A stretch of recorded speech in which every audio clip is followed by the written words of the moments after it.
Missouri schools will go without $22 million in supplemental funding between now and the end of June. It's part of a supplemental budget sent to the governor's desk this afternoon. Well, the governor criticized the cut as unnecessary. KRCG 13's Garrett Bergquist joins us in the studio to explain what led to the cut.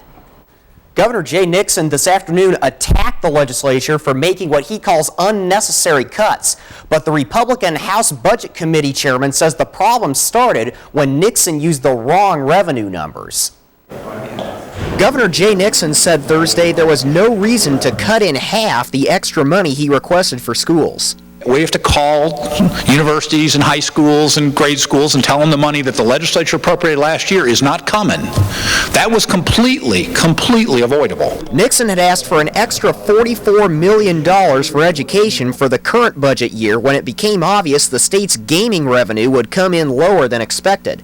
That money went into a supplemental appropriations bill. But the legislature sent him a compromise that included only $22 million additional dollars for schools. We think that the $22 million number was an accurate number at the time.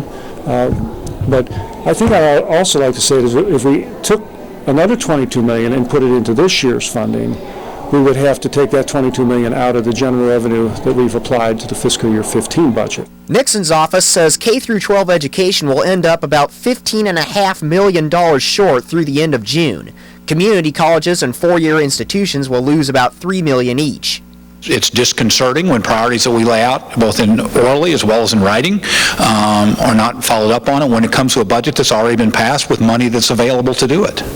But Stream blames Nixon for using flawed estimates, numbers different than those the legislature worked with. He based that on some projected revenue or projections of, in the rest of this fiscal year, of 2.8% growth over last year. I estimated 2%, the Senate estimated 2%. Right now the revenues are coming in at 1%. Governor Nixon indicated he would still sign the supplemental bill despite his misgivings. He told reporters it's too late in the session to argue the old budget now with a new one coming down the pipe.